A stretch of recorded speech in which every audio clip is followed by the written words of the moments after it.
Welcome to Deluxe. We take a look at timeless classics, the world's most luxurious brands and beautiful people who stand the test of time.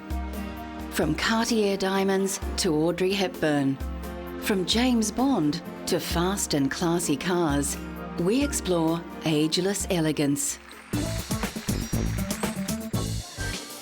The Prince of Wales once famously called French jewellery house Cartier jewellers to kings, king of jewellers. And there is no better symbol of timeless luxury than a diamond by Cartier.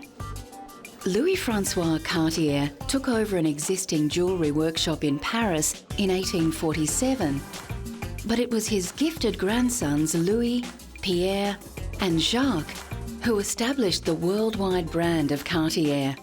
Innovations with various styles including Art Deco, Garland and Tutti Frutti has made Cartier's influence on the development of 20th century jewellery unparalleled. Louis Cartier is best known for his timepieces. He designed the first wristwatch to assist an aviator friend. And an example of his famous mystery clocks was recently on display in Moscow. Cartier can claim all the most important innovations and achievements which belong to the jewellery art of the 20th century. Many of the watches, tiaras and necklaces on display are from private collections. Among the treasures are crocodile and snake necklaces, specially ordered by the Mexican actress Maria Felix. She came to the 13 Rue de la Paix boutique with a box, and in there were two living small crocodiles. And she asked for the director of the boutique, and she said, "Okay, this is what I want in jewelry very quickly. Could you please make those two crocodiles for me as a necklace?" The centrepiece of the exhibition can be seen here more closely in a jewellery store in Paris. We are presenting today this necklace created by Cartier in 1926 that we created for the Maharaja of Patiala. That is an exceptional necklace since it is a parure for men, very imposing and sizable. It is probably one of the biggest jewellery necklaces that has ever been made. Many of the original 2,900 diamonds were missing when the necklace was found in 1998, and Cartier plans a full restoration. Modern diamonds were on display in Los Angeles recently when Cartier launched its annual Love Day celebration with a love charity bracelet designed by 9 chosen ambassadors. 10% of sales go to the partnered organisations, and actor Hilary Duff chose a charity that helps meet the nutritional needs of children. My bracelet is a deep plum color, and my charity is called Blessings in a Backpack. And it's nice to be involved. Once the wartime rationing was lifted from Europe after the ravages of the Second World War, fashion houses bloomed into an age of elegance and opulence. This exhibition at London's Victoria and Albert Museum features over 100 gowns by Christian Dior, Christobel Balenciaga and Worth London, as well as many others. The exhibition concentrates on the so-called Golden Age of Couture between 1947 and 1957, when the combination of unrestrained style and craftsmanship turned these couturiers into world-famous names. I think the secret of Dior's success in the post-war period was that he was very familiar with the fashion industry. He'd worked for other major fashion houses before, Piaget and Lelong. So when he launched his new house in 1947, he knew exactly what he was doing. He was also very aware that everybody was fed up with wartime fashions, and so he created what Carmel Snow nicknamed the New Look. And this was a tremendously romantic look that appealed to women all over the world. There are several pieces on display by London-based couturiers such as Norman Hartnell and Hardy Amies. What was very interesting about London couture in the 1950s, as opposed to Parisian couture, was that the London designers focused on practical, wearable designs. tailoring was a great speciality. In fact, the tailors were so skilled in London that the Parisians sent their tailors over to see how it was done. 60 years after the launch of Dior's new look couture house, the market for haute couture is certainly much smaller. Still today, designers including British couturier John Galliano for Christian Dior continue to produce exquisitely detailed pieces, keeping the traditional skills of the couturier alive for a more modern clientele. Perhaps no one personifies elegance and timeless beauty more than the film star Audrey Hepburn. Born to an English father and a Dutch mother who was a former baroness, Hepburn has won Academy, Grammy, Emmy and Tony Awards for her stage and screen work. She also received the Presidential Medal of Freedom for her charity work.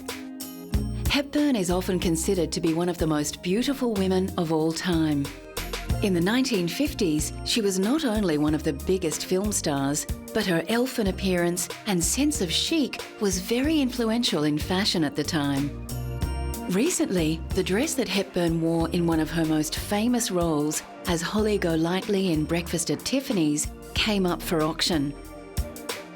Hepburn said she found playing the eccentric Manhattan socialite hard, as she was an introvert and Holly Golightly an extrovert.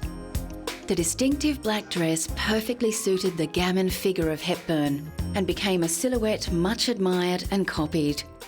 It was made for her by Hubert de Givenchy. It's one of 3 known to still exist, and we're very, very, very lucky to have it. And it's being sold for charity, which is the City of Joy Aid, which helps orphans and the homeless in India. Hepburn died in 1993, but through the purchase of this special dress, admirers can buy a tiny piece of a legend. Coming up, timeless luxury on the runway in haute couture classics. Coco Chanel and Christian Dior are towering figures of 20th century fashion, and the timeless luxury that they created influenced all modern designers.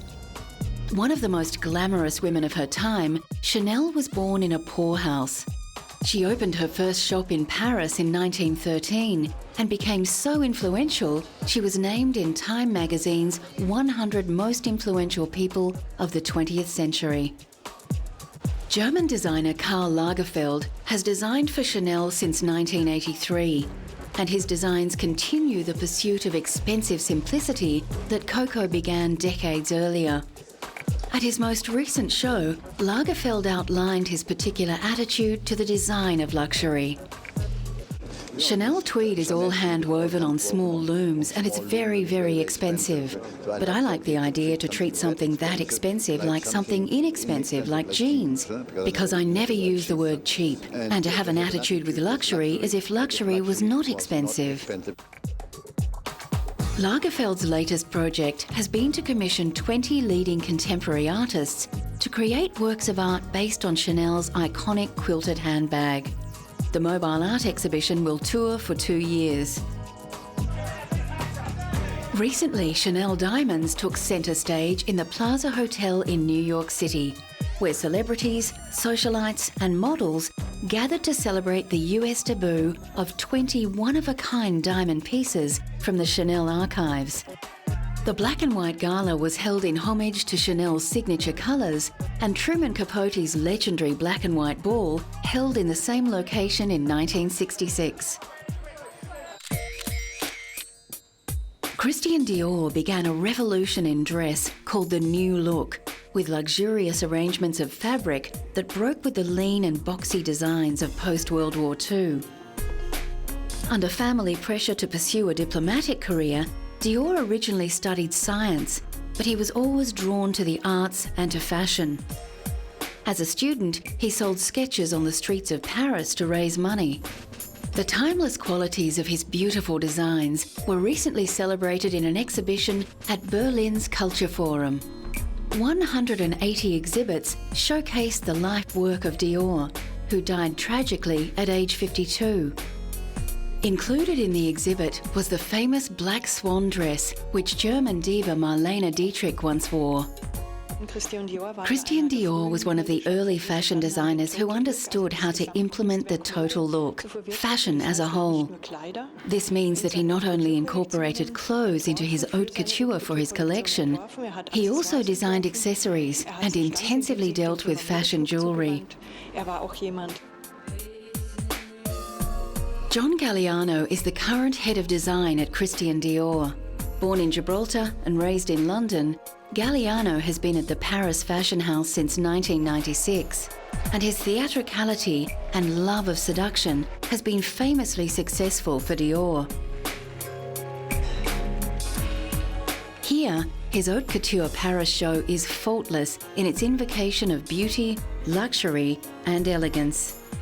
The reason why Christian Dior has so much success with Galliano after 10 years is because Galliano brings to the House of Dior his creativity, his modernity, and he respects the heritage of Mr. Dior.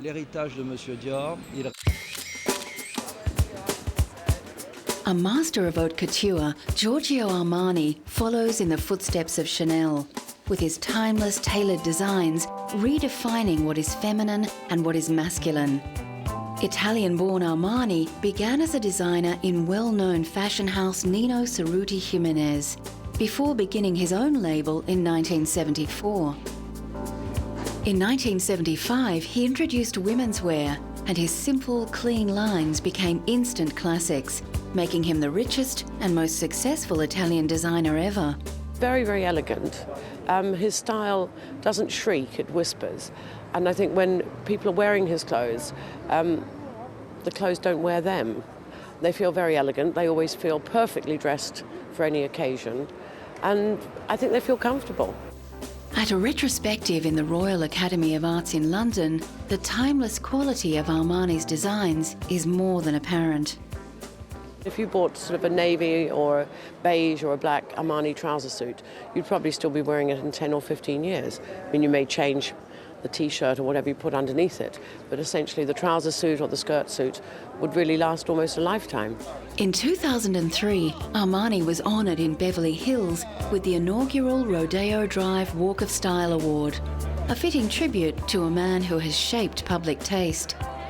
A who's who of Hollywood celebrities walked the red carpet to celebrate a man who has changed the way the world dresses. Well, I think he's sort of been the arbiter of taste for the last at least 25 years. He's managed to transform a lot of women who didn't know what the hell to wear into a lot of women who look great. Sophia Loren, who is rarely seen in public, made an exception for Armani, who is a close friend. Giorgio Armani is unique. After his huge success with the film American Gigolo, where he dressed the sex symbol Richard Gere, Armani became the preferred courtier for a long list of Hollywood stars.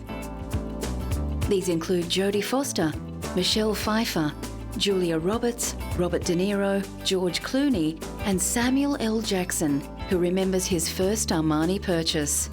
I actually bought a sweater, and it was one of those feelings of success for me, you know, because I've been going by the store and kind of looking at stuff, and one day I finally was able to just walk in there and buy this sweater that I'd coveted for a while. And, you know, it was a feeling of having made it, you know, that I didn't feel bad about buying it, and I was overjoyed that I could afford it. And once I got home and put it on, you know, it was kind of like dancing around in the mirror, looking at myself in it and feeling, yes, I own Armani. Recently, Armani brought his uber chic to Japan, where he opened a high-rise flagship store in Tokyo. Armani's understated elegance and palette of blacks and beiges is expected to fit extremely well with typically restrained Japanese taste. The Hollywood stars that I think look cool usually are wearing Armani. So for me, it's a way to boost my self-image. Coming up, the man and the cars